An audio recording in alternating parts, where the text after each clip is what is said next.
Selamat datang kembali.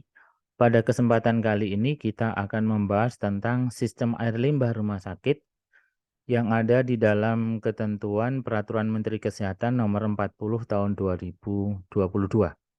Ketentuan ini merupakan ketentuan baru dari ketentuan sebelumnya, yaitu Peraturan Menteri Kesehatan Nomor 24 Tahun 2016 yang dicabut dan dinyatakan tidak berlaku oleh Peraturan Menteri Kesehatan Nomor 14 Tahun 2021.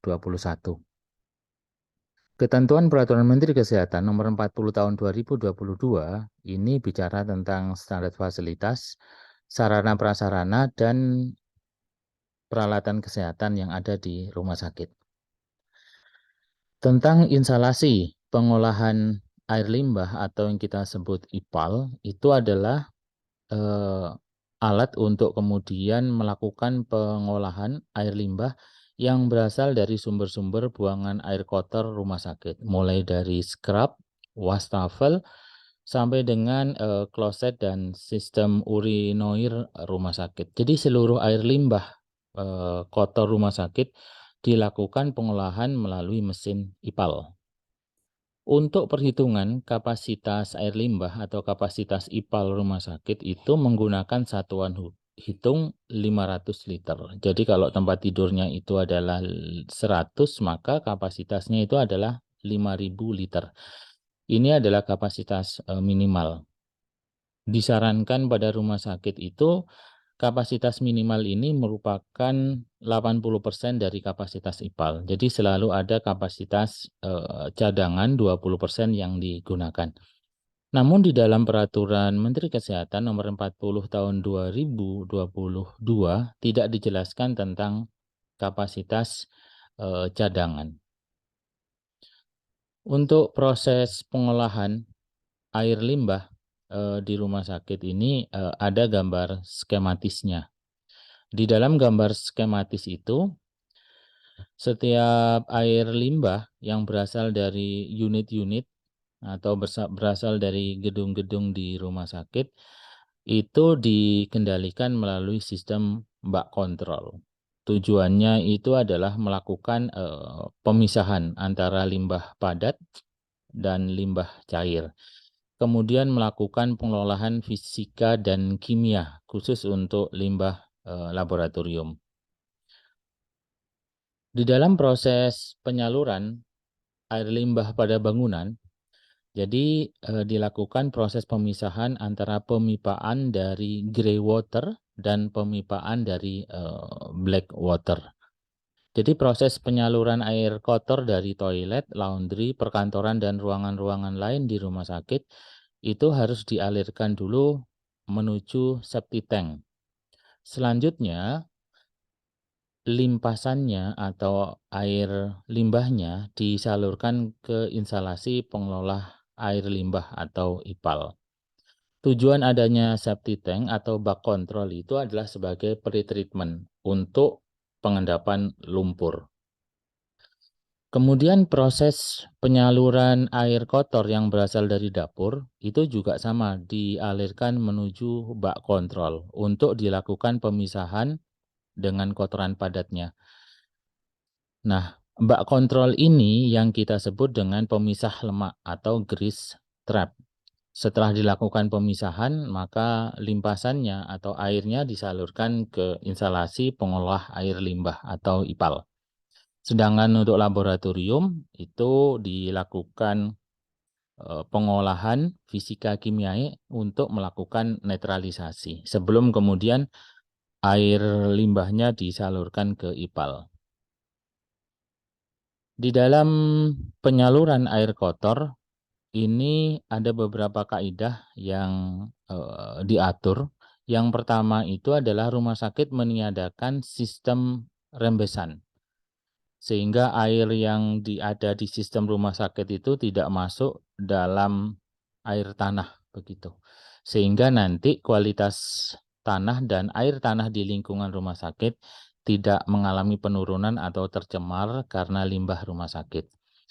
Kemudian dilakukan pemisahan antara jaringan pipa air air bersih, dan jaringan pipa air kotor. Proses pemisahan ini adalah alur jaringan pipa itu harus dibuat berbeda begitu. Jadi ada jalur tersendiri untuk pipa air bersih dan jalur sendiri untuk pipa air kotor.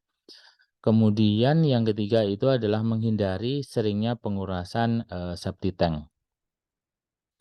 Untuk penggunaan septic tank ada beberapa hal yang dilakukan pengaturan. Yang pertama itu adalah penggunaan septic tank itu tujuannya agar padatan atau tinja yang tertampung di dalam tangki septic tank itu bisa dilakukan pengurasan. Proses pengurasan dilakukan oleh pihak lain yang bekerja sama dengan rumah sakit. Sehingga akses dari sludge-nya atau bahan padatnya itu dapat berkurang.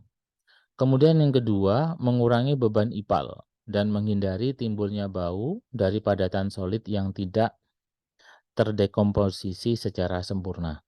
Kemudian yang tiga sebagai tangki ekualisasi. Yang keempat itu nanti mengurangi diameter pipa penyaluran air limbah. Apabila bahan padatannya itu dilakukan pengurasan sendiri, maka nanti penyaluran pipa air limbah dari tangki septic tank itu ke ipal itu akan berkurang diameternya karena bahan padatannya sudah dikurangi. Yang kelima itu adalah mengurangi kemungkinan clogging dan memudahkan penyaluran air limbah ke ipal. Berkaitan dengan konsep Green Hospital yang diatur oleh ketentuan Menteri Kesehatan, kategori air kotor berdasarkan konsep Green Hospital itu kita sebut dengan black water. Jadi air kotor adalah air flushing yang bercampur dengan tinja atau kotoran padat lainnya. Yang kedua itu adalah air bekas atau grey water.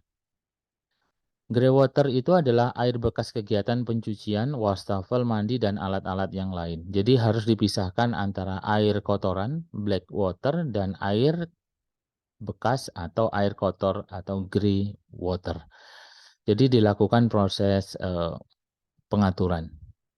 Di dalam pemilihan teknologi ipal ada beberapa kaidah yang diatur di dalam Peraturan Menteri Kesehatan nomor 40 tahun 2022 tentang spesifikasi alat ipal yang digunakan oleh rumah sakit. Yang pertama itu adalah teknologi ipal sudah memiliki registrasi teknologi ramah lingkungan yang dikeluarkan oleh Kementerian Lingkungan Hidup dan Kehutanan. Kemudian yang kedua, rumah sakit harus melakukan sebuah studi tipologi model teknologi ipal yang terpasang di rumah sakit lain. Sehingga rumah sakit disarankan untuk kemudian melakukan benchmark terlebih dahulu apabila hendak melakukan pengadaan alat ipal. Kemudian yang ketiga adalah meminta dokumentasi hasil uji laboratorium 1 tahun terakhir terhadap ipal yang dilakukan benchmarking atau ditinjau tersebut. Kemudian operator ipal harus memiliki sertifikat berdasarkan Peraturan Menteri Lingkungan Hidup dan Kehutanan tahun 2018 tentang standar dan sertifikasi kompetensi penanggung jawab operasional pengolahan air limbah. Kemudian yang kelima, ipal harus memiliki 2 flow meter yang dipasang di inlet dan outlet dari ipal. Tujuannya untuk flow meter di inlet untuk mengetahui debit air limbah yang masuk ke ipal dan mendeteksi tingkat kebocoran pada saluran air.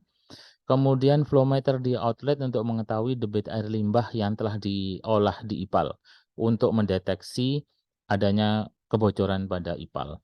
Jadi demikian kaidah-kaidah berkaitan dengan ipal yang diatur di dalam Peraturan Menteri Kesehatan nomor 40 tahun 2022. Semoga bermanfaat bagi kita semua di dalam memaksimalkan ipal rumah sakit dan mencegah pencemaran terhadap lingkungan di sekitar rumah sakit. Terima kasih. Assalamualaikum warahmatullahi wabarakatuh.